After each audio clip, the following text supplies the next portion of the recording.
안녕하세요. TV닥터 건강클리닉의 연규옥입니다. 네, 겨울철에는 아이들의 근육과 또 관절도 경직되기 때문에 이 어른들뿐만이 아니라 이 소아 골절도 많이 발생을 하는데요. 그런데 이 소아의 경우에는 성장이 아직 덜 끝난 경우가 많기 때문에 이 치료할 때도 주의해야 될 점들이 많다고 합니다. 그래서 오늘 TV닥터 건강클리닉 시간에는 소아 골절에 대해서 자세히 알아보는 시간 준비했습니다. 먼저 준비된 화면부터 만나보시죠.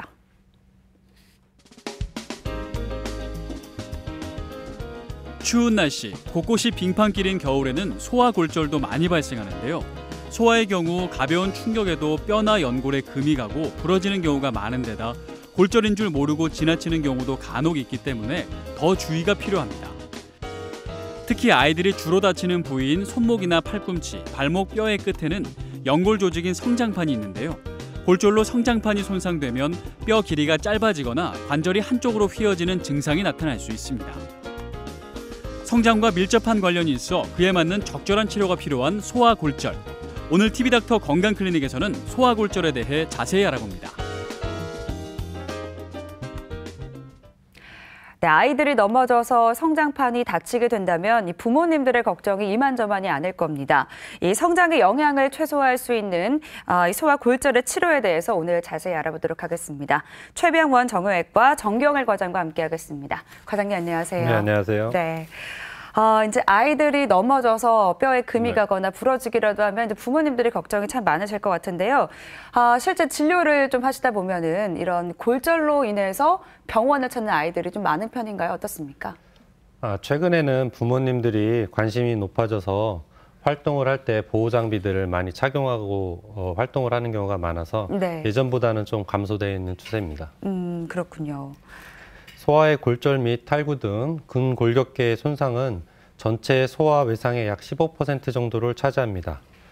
소아의 경우 성인과 달리 가벼운 외상으로도 쉽게 골절이 되며 16세 이하의 소아에서는 남자는 40%, 여아는 25%에서 골절 손상이 발생되는 것으로 보고되고 있습니다. 발생 빈도는 성별로는 남아가 많이 발생되며 특히 청소년기에 더욱 많이 발생됩니다. 흔한 외상 부위로는 손목 부위가 가장 흔하고 그 다음에는 밑장뼈라고 하는 쇄골 부위입니다. 특히 겨울철에는 날씨가 추워 외출을 자제하다 보니 운동량이 부족하고 관절의 유연성이 떨어져서 작은 사고에도 큰 부상을 입는 경우가 있습니다. 네. 아무래도 이제 가장 걱정되는 부분이 이제 다치게 되면 혹시나 아이의 성장에 좀 방해가 되지 않을까 하는 부분일 것 같거든요. 네. 실제로 영향을 좀 줄 수 있을까요? 교통사고처럼 직접 외상에 의한 경우를 제외하고는 대개 소아의 경우는 넘어져서 발생하는 경우가 많이 있습니다. 네. 하지만 단순히 넘어졌다고 해서 성장에 영향이 있는 것은 아니고 수상 당시에 성장판에 손상이 있느냐 없느냐에 따라서 영향을 줄 것으로 보입니다. 소아의 뼈에는 뼈를 자라게 하는 성장판이 있습니다. 그래서 소아는 성인에 비해 뼈가 가늘고 신축성이 있어서 골절 시 종종 성장판이 손상되기도 합니다. 성장판을 다치면 뼈 성장에 장애가 일어나 전체적인 길이가 짧아지거나 네. 아니면 한쪽으로 휘는 경우가 있습니다. 일반적으로 이런 소아 골절 중에 15 내지 30%에서는 성장판 손상이 있으며 이 성장판 손상이 있는 중에서 1 내지 10%가 후유증으로 성장장애나 사지 변형 등이 나타날 수 있습니다. 네. 이 소아 골절에서 이제 가장 중요한 것이 이제 성장판의 손상이 될 것 같은데요. 이 성장판이 어디에 있는지도 알아봐야 될 것 같은데 이제 슬라이드를 좀 보여주시면서 설명 좀 부탁드리겠습니다. 네. 이러한 성장판은 전신에 분포되어 있는 뼈의 양쪽 끝에 있습니다.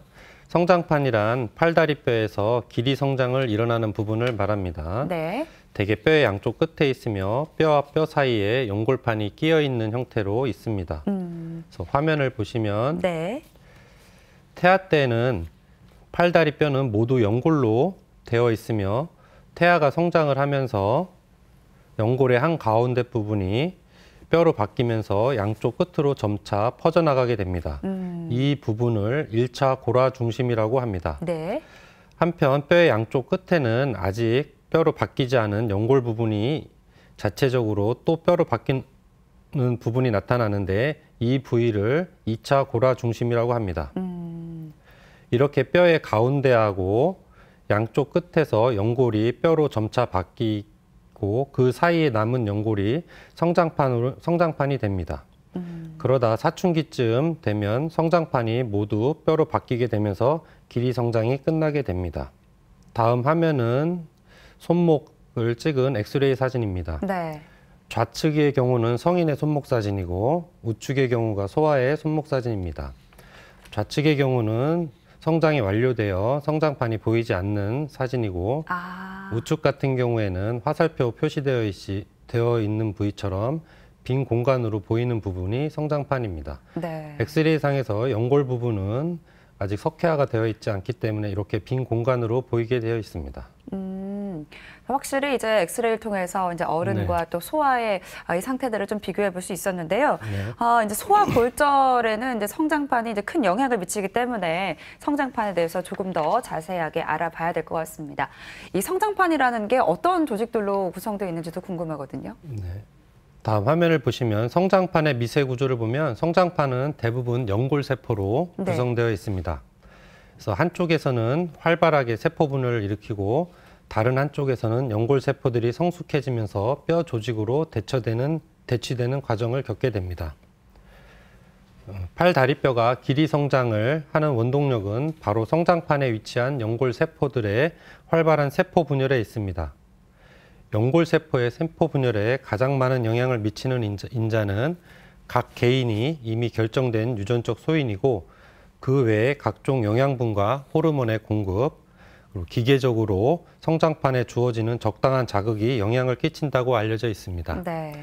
따라서 각 개인이 유전자에 의하여 결정된 성장의 한계까지 완전히 키가 크는 데는 적절한 영양 공급과 발육을 통한 호르몬 분비, 아동기 및 청소년기의 적당한 운동, 이 세 가지 요소가 중요하다고 할 수 있습니다. 성장판은 태생기부터 작동하며 성장이 멈추는 시기는 부위마다 닫히는 시기가 다 제각각입니다. 네. 여자의 경우는 약 15세, 남아는 약 17세가 되면 모든 성장판이 닫히면서 더 이상 키가 자라지 않는다고 합니다. 그러나 개인적인 차이가 약간씩 있을 수 있고 특정한 병적인 상태에서는 보다 빨리 혹은 늦게 성장판이 닫히는 경우가 있습니다. 네. 여자의 경우에는 이제 15살, 그리고 남자의 경우에는 17살. 그때까지 좀 영양 공부를 좀 더 부모님들께서 신경을 더 많이 써주시는 면이 있을 것 같아요. 네, 맞습니다. 네, 그렇다면 이제 넘어지거나 또 이제 사고로 인해서 성장판이 다치게 된다면, 손상이 가게 된다면, 주로 어떤 형태들의 손상이 발생을 하나요? 다쳐서 온 경우에 우선 성장판 손상이 있나 없나 확인을 하려면 진찰을 하고 그다음에 엑스레이라는 검사를 시행하게 됩니다. 네. 그래서 이런 엑스레이 검사를 통해서 성장판 골절이 있는지를 확인을 하고 성장판 골절이 있으면 그런 상태 아니면 성장판 골절의 종류에 따라서 치료 방법과 예후가 차이가 나게 됩니다. 화면을 보시면 솔터와 해리스라는 두 의사가 분류를 하였는데 정형외과에서 가장 많이 쓰여지는 분류법입니다. 네. 일반적으로 분류법에서 숫자가 높을수록 나중 향후에 성장 장애 등이나 이런 합병증이 올 수 있는 예후가 안 좋은 경우가 되겠습니다. 우선 성장판 손상을 알려면 성장판 주변의 뼈의 이름을 알아야 합니다. 네, 네. 그래서 뼈는 다음 화면에서 보시는 것처럼 크게 세 부위로 나뉘는데 뼈의 양 끝을 골단이라고 하고 그다음에 뼈 몸통을 골간이라고 합니다. 이 골단과 골간 사이를 골간단이라고 하는데 성장판은 이 골단과 골간단 사이에 위치하게 됩니다. 성장판 손상 종류의 그 각각 유형에 대해서 좀 알아보도록 하겠습니다. 그래서 다음 화면에 보시는 것이 일형 성장판 골절입니다. 일형은 이 골간단하고 골단이 분리되는 성장판이 분리되는 경우입니다. 화살표 방향으로 노란색 화살표 쪽으로 양쪽으로 분리되든지 아니면 위아래로 분리되든지 경우에 따라서는 회전력에 의해서 이렇게 비틀어지면서 분리되는 수도 있습니다. 이런 성장판 골절은 가장 경한 경우이고 엑스레이로도 관찰되지 않는 경우가 많이 있습니다. 겉으로 보기에 심하지 않고 부모님들이 간혹 삔 것으로 생각하는 것이 많습니다.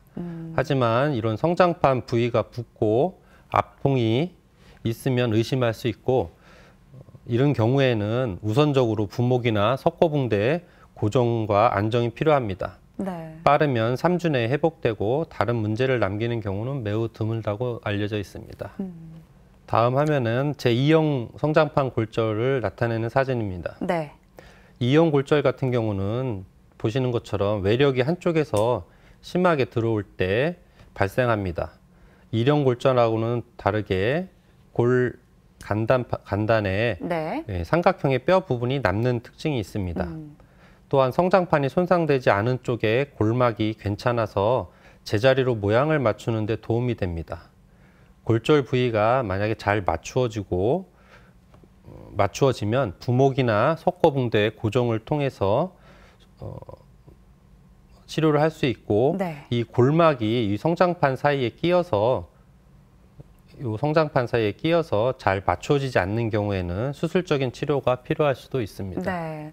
이제 성장판 손상의 종류 5가지 중에 이제 네. 1형과 2형까지 설명을 해주셨고요. 네. 이제 3형, 또 4형, 또 5형까지 설명을 좀 부탁드리겠습니다. 네. 앞서 말씀드린 1형과 2형은 관절까지 그 골절선이 진행되지 않은 경우를 말씀드린 거고 네. 지금 보여드리는 3형하고 4형 같은 경우는 이제 관절까지 침범한 경우가 되겠습니다. 네. 그래서 우선 3형하고 4형 같이 관절까지 침범한 경우는 손상이 좀 더 큰 손상에 해당돼서 1, 2형보다는 수술적인 치료가 더 요구되는 경우가 많이 있습니다. 네. 그래서 3형 같은 걸 확인해 보면 사진에서 보시는 것처럼 제 3형은 골절선이 성장판을 지나 관절까지 침범한 경우입니다. 네. 이 경우 관절면이 어긋나 있기 때문에 관절면을 잘 맞추는 것이 중요합니다. 따라서 수술적인 치료를 필요로 하는 경우가 많습니다. 다음 화면에 4형 골절은 골절선이 골 간단에서 성장판을 관통을 하여 관절까지 진행한 경우입니다. 이 경우에도 어긋난 성장판과 관절면을 맞춰주고 벌어진 골절 부위를 맞춰주기 위해 수술적인 치료가 필요합니다. 마지막으로 네. 화면에서 보이는 5형 골절은 수직으로 힘이 가해져서 생기는 골절로 성장장애 등 가장 나쁜 예후를 보이는 골절입니다. 네.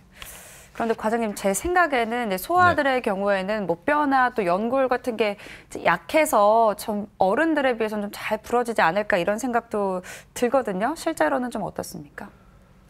뼈나 연골이 성인들보다는 약하긴 하지만 네. 생각보다 잘 부러지지는 않습니다. 그 이유는 그 뼈에는 영양분을 공급해주고 뼈를 보호해주는 뼈를 싸고 있는 막이 있습니다. 이를 골막이라고 합니다. 네.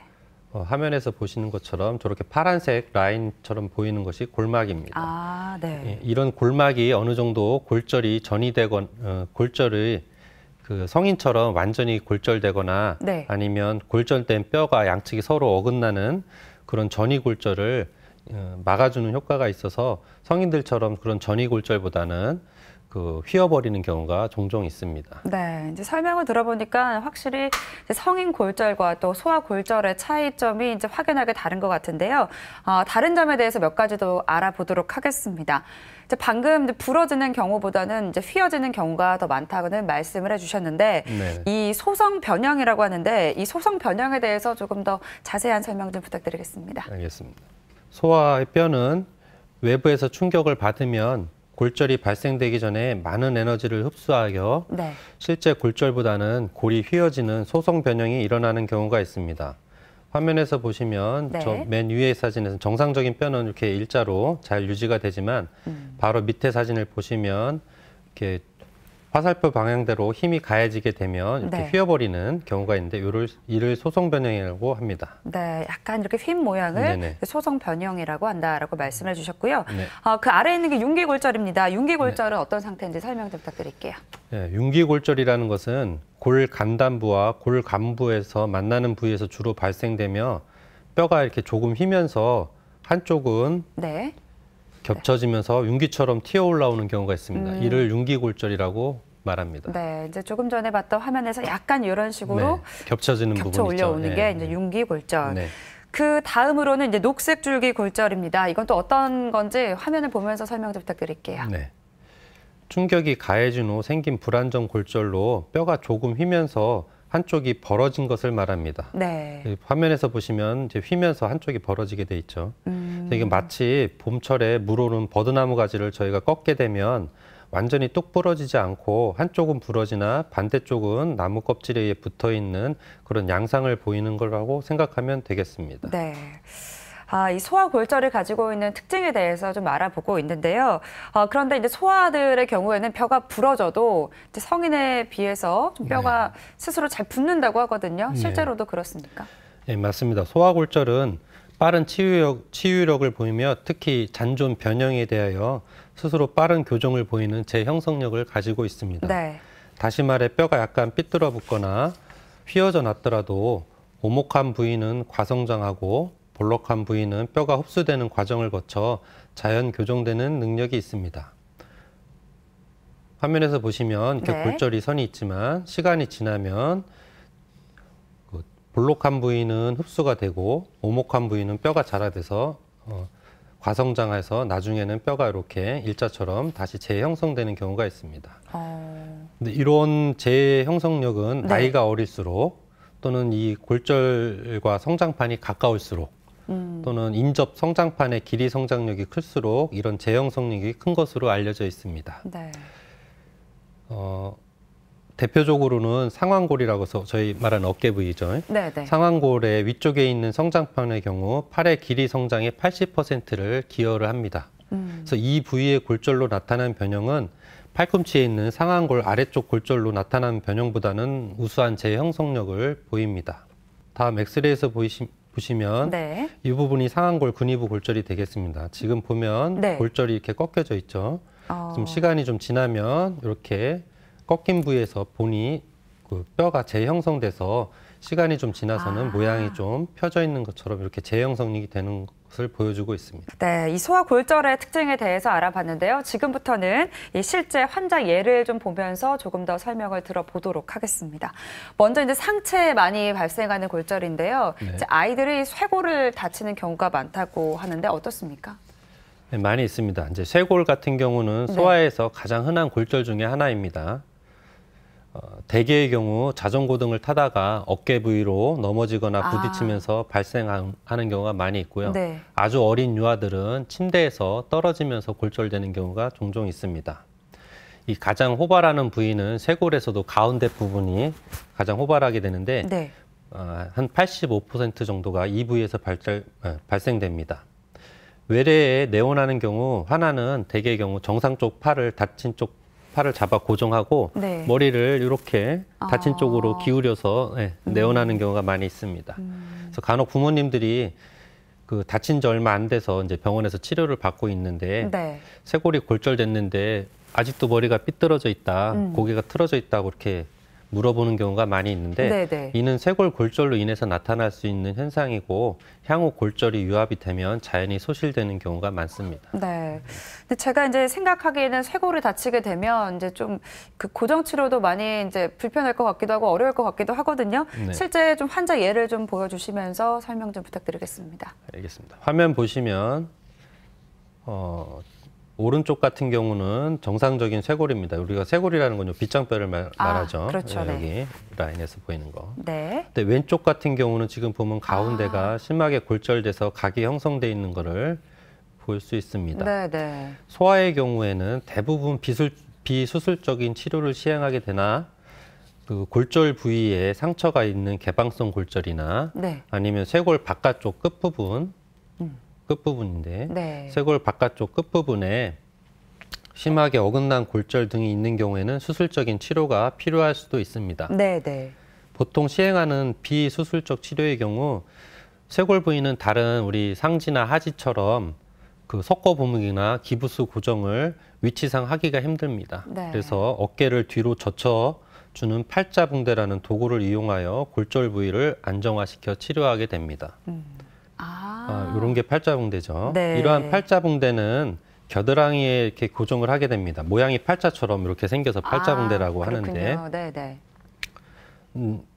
이런 팔자붕대를 고정하기 위해서 너무나 꽉 조이게 되거나 이렇게 하면 겨드랑이 쪽으로 조여주는 거기 때문에 팔로 가는 혈관이나 신경 등이 압박돼서 손이 붓거나 저릴 수 있습니다. 그래서 부모님들은 이렇게 팔자붕대를 하고 아기가 집에 갔을 때 손이 많이 붓거나 저리다고 하면 네. 너무 꽉 조여서 혈액순환이 안 될 수 있으니까 주의 깊게 봐주셔야 될 것 같습니다. 네.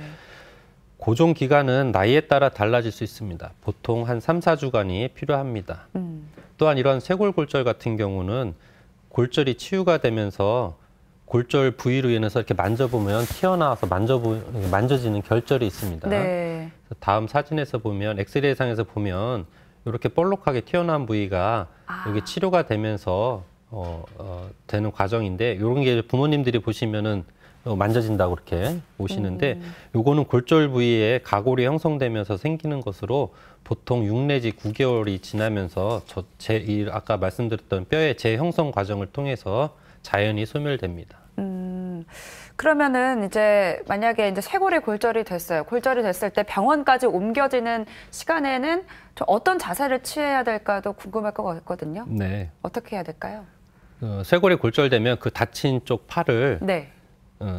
다친 쪽 팔의 손이 팔꿈치보다 조금 더 높게 해서 반대쪽 어깨에다 붙이고 응급적으로 삼각건으로 묶어서 팔 전체를 몸에 붙여서 묶어준 후에 병원을 내원하시면 되겠습니다. 이 모양으로 이제 고정을 시켜서 그렇죠. 병원으로 네. 이송을 해야겠군요. 네. 네, 그러면 다음으로는 이제 쇄골과 이어져 있는 어깨 골절 환자에 대해서 좀 알아볼게요. 이 환자도 사진이 좀 준비돼 있죠. 네.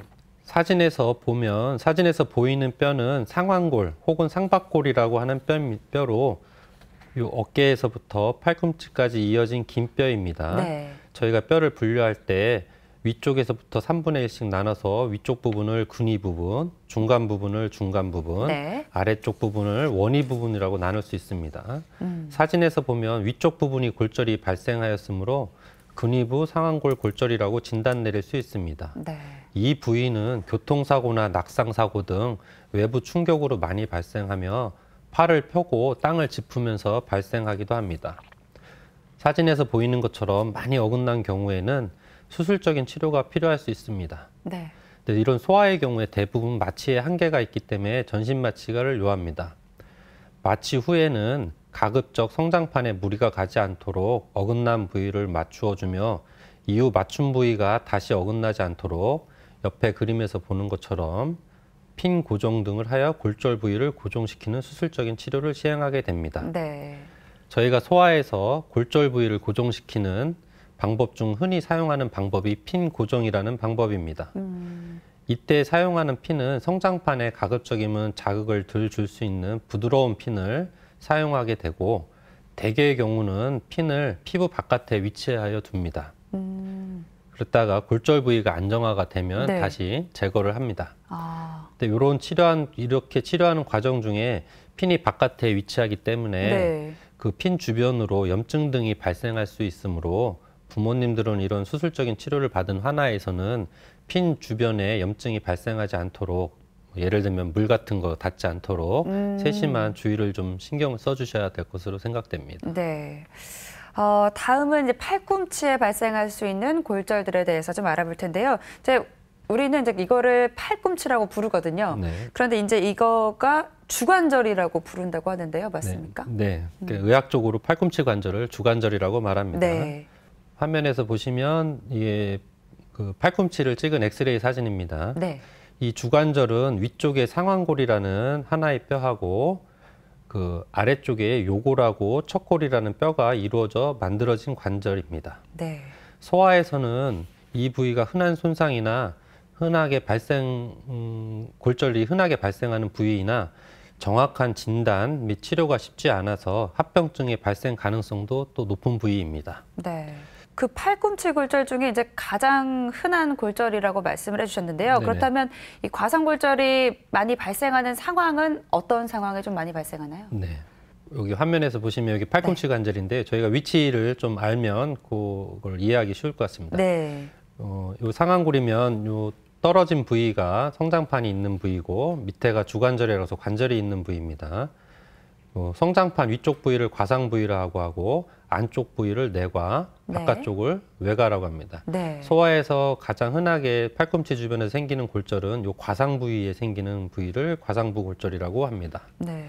그래서 이런 과상부 골절은 넘어질 때 위에서 이렇게 넘어지거나 이렇게 할 때 팔꿈치가 펴진 상태에서 손으로 땅을 짚으면서 많이 발생하게 됩니다. 아, 이제 아이들이 떨어지거나 넘어질 때 이제 지지를 하다 보니까 여기에 있는 골절이 생기게 되는 거군요. 네, 맞습니다. 그 사진을 지금 보니까 약간 팔꿈치가 뒤로 꺾여 보이기도 하고 통증도 굉장히 심할 것으로 보이는데 치료는 좀 어떻게 이루어지나요? 우선 이렇게 과상부 골절이 오면 응급처치로 손상된 상태 그대로 석고 분목으로 고정을 하고 네. 팔을 심장 위치보다 올려주어 골절 부위에 발생되는 부종을 예방합니다.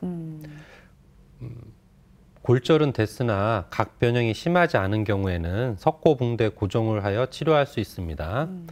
하지만 이러한 경우에도 쉽게 어긋날 수 있으므로 수상 후에 일주일 이내에 엑스레이 검사를 다시 하여 더 어긋나는지를 꼭 확인하셔야 합니다. 네.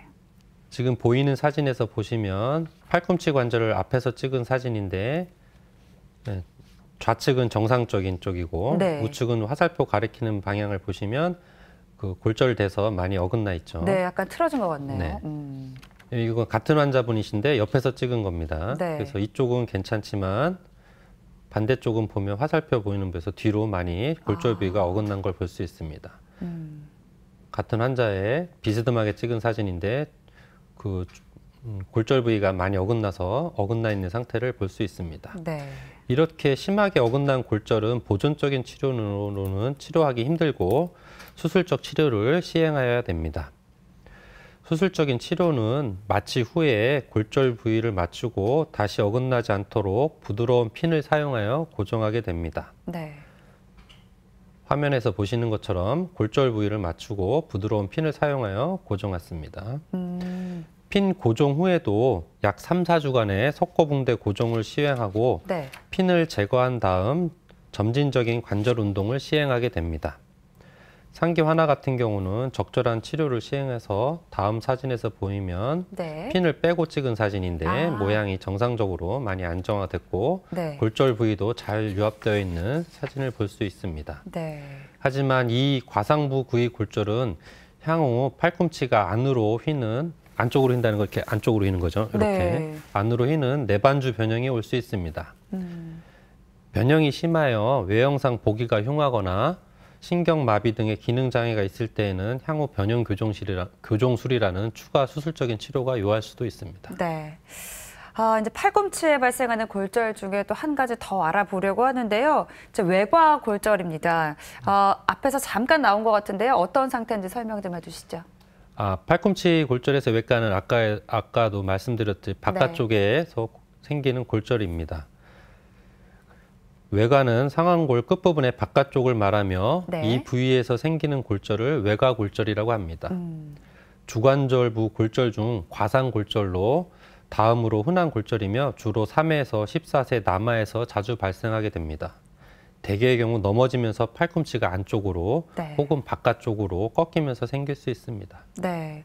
근데 이제 소아의 경우에는 이 외과 골절을 진단하는 게 쉽지 않다고 하거든요. 어떤 이유 때문인가요? 그렇습니다. 유아에서는 이 부분이 대부분 연골로 구성되어 있기 때문에 엑스레이 검사상 처음에는 발견되지 않을 가능성이 많습니다. 네. 따라서 임상적으로 팔꿈치 외측부에 부종과 압통이 있고 운동 제한 소견이 있다면 엑스레이 검사상 발견되지 않더라도 우선적으로 석고붕대 고정을 시행하고 네. 일주 이내에 다시 엑스레이 검사를 시행하거나 경우에 따라서는 CT 등의 정밀 검사를 시행할 수도 있습니다. 네. 근데 이렇게 진단이 되지 않아서 이제 좀 늦게 치료가 들어가게 된다면 이 합병증이 발생할 수 있는 위험도 높아질 것 같거든요. 좀 외과 골절의 합병증에는 어떤 것들이 있을까요? 네, 이 부위의 골절은 제가 초반에 설명드렸던 성장판 골절의 제4형에 해당합니다. 네. 화면에서 보시면 제4형이 이렇게 관절면을 통해서 골 간단까지 이어진 골절을 제4형이라고 아까 말씀드렸는데 네, 네. 지금 보시면 정상 관절은 이렇게 파란색으로 된 관절막에 쌓여 있습니다. 네.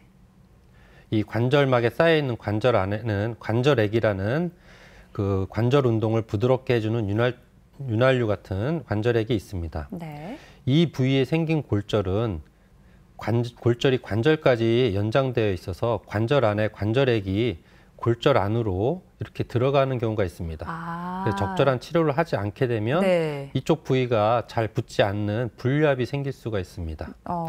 또한 이렇게 불류압이 생기다 보면 바깥쪽 성장판 골절로 인해서 성장 장애가 같이 올 수 있습니다.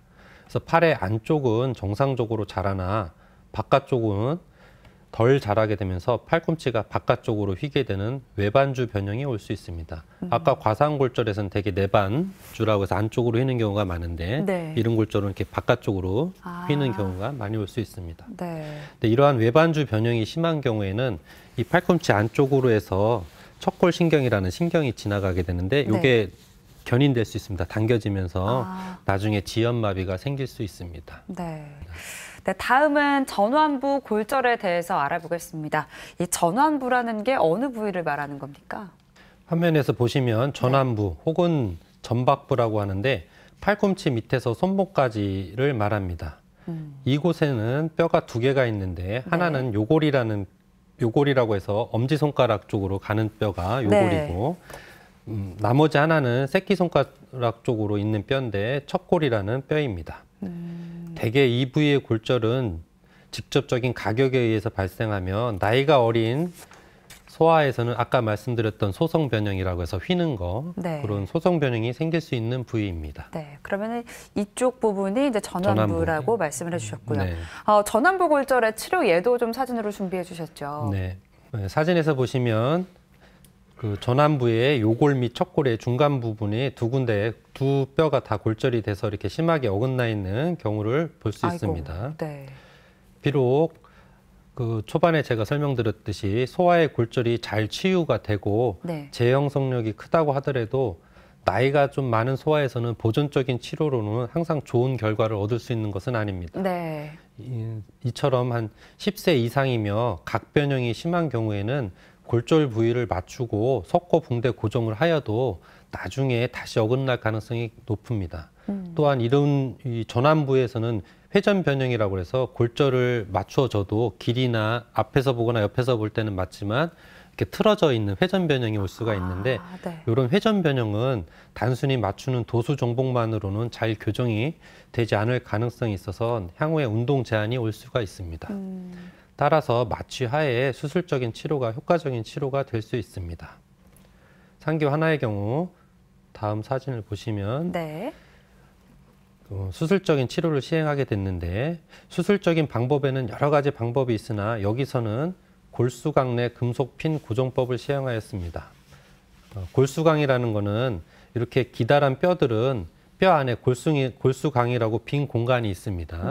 그래서 저희가 골절을 맞춘 다음에 위아래가 성장판이 있죠. 이렇게 아까 제가 초반에 말씀드렸듯이 이 핀을 고정할 때도 이 성장판을 피해서 이 끝에서 박지를 않고 성장판을 피해서 이런 데서 이 골수강 내로 이렇게 유연한 핀을 넣어서 고정을 해주게 됩니다. 이 핀을 넣었다고 해서 이제 뼈가 붙은 것이 아니고 모형을 잡아주고 더 어긋나지 않도록 이렇게 고정을 해주고 그다음에 그 석고 붕대에 고정을 시행하게 됩니다. 확실히 이제 소아의 골절 치료 같은 경우에는 이제 성장판에 이제 영향을 좀 최소화할 수 있도록 많이들 신경을 쓰시겠어요. 다음으로 알아볼 골절은 손목 골절입니다. 이 손목 골절이 소아들에게서 많이 발생을 한다고 하는데 어떻습니까? 손목 부위 골절은 소아에서 가장 흔하게 발생되는 골절이고 골절에도 여러 종류가 있습니다. 대표적으로 이제 손목 부위에 성장판 골절이 있을 수 있는데 그 전체 성장판 골절의 약 45%를 차지합니다. 성장판이 아닌 손목 부위 골절은 대개 11에서 13세의 여아와 13에서 15세의 남아에서 가장 흔히 볼 수 있습니다. 대개의 경우 인라인 스케이트나 스케이트보드 활동적인 운동을 하다가 손목이 뒤로 제껴지면서 흔히 발생합니다. 이제 한 초등학교 6학년이나 중학교 초반에 있는 남자 친구들 같은 경우는 친구들과 축구하다가 골키퍼 보는 친구들한테서도 간혹 발생합니다. 이렇게 공을 이렇게 너무 맞고 충격이 나서 가해져서 예. 네. 그런 식으로도 발생하는 경우도 있습니다. 네. 하긴 이제 뭐 그 인라인 스케이트 같은 거를 타다 보면 이제 넘어지는 경우가 많아서 이제 좀 많이 네. 꺾이는 경우가 많이 생길 것 같거든요. 네. 근데 이렇게 손을 다치게 되고 하면 손을 사용하지 못하면 굉장히 불편함이 많을 것 같은데 치료도 쉽지 않을 것 같거든요. 치료는 어떻게 이루어집니까? 골절이 됐다고 다 수술하는 건 아니고요. 네. 심하게 어긋나 있지 않은 경우는 보통 골절 부위를 맞추고 석고붕대 고정만으로도 잘 치유될 수 있습니다. 네. 하지만 아까 말씀드렸지만 성장판 골절이 있는 경우에는 우선적으로는 맞추어서 그 석고붕목 고정을 해주긴 하지만 보통 한 10%에서 다시 어긋나는 경우가 있습니다. 따라서 일단 병원에서 맞추고 기부스 고정을 하였다 하더라도 네. 뭐 예를 들어서 이제 부모님들 오시면 기부스 몇 주 동안 하나요? 그러면 뭐 3주, 뭐 4주 이렇게 하면 됩니다. 그러면 3자수 있다 와서 다시 사진 찍는 경우가 있는데 이렇게 성장판 골절이 있는 경우는 너무 시간을 오래 두셨다 오시면 안 되고 어긋날 수 있는 소지가 있기 때문에 네. 한 1주 간격으로 뼈가 어느 정도 유합될 때까지는 엑스레이 추시 검사를 하시는 게 바람직할 것으로 생각됩니다. 네. 경우에 따라서 너무 불안정한 골절은 수술을 하는 경우가 있습니다. 사진에서 보면 네. 상교 하나 같은 경우는 성장판 골절은 아니고 엑스레이에서 보시면은 손목 사진 앞에서 찍은 건데 네. 위에 성장판이 있고 성장판 아래쪽에 이렇게 골절이 보이시죠? 네. 네. 앞에서 찍은 거에서 이렇게 골절이 보이고 옆에서 촬영한 사진에서도 보면 아이고. 네, 골절 부위가 서로 어긋나서 약간 겹쳐져 있는 네. 상황을 볼 수 있습니다. 이러한 경우에 손목 부위를 당겨서 맞추는 도수 정복으로는 쉽게 어긋난 골절을 맞추기가 어렵습니다. 그리고 오히려 잘 안 맞는다고 해서 반복적으로 계속 맞추려고 여러 번 땡기고 도수 정복을 하는 거는 오히려 주변 연부 조직이나 혈관, 신경, 성장판에 손상을 줄 수 있습니다. 네. 그래서 따라서 이런 경우에는 마취 후에 다음 사진에서 보시는 것처럼 핀 등을 이용을 해서 골절 부위를 비관혈적, 그러니까 네. 열지 않고 당겨서 네. 맞춘 다음에 가급적이면 성장판을 피해 이 경우도 보면 핀을 박을 때 네. 성장판보다는 밑에서 박게 됐죠. 그렇죠. 성장판을 피해 골절 부위가 더 어긋나지 않도록 핀을 고정하는 수술을 시행하여 치료하게 됩니다. 네.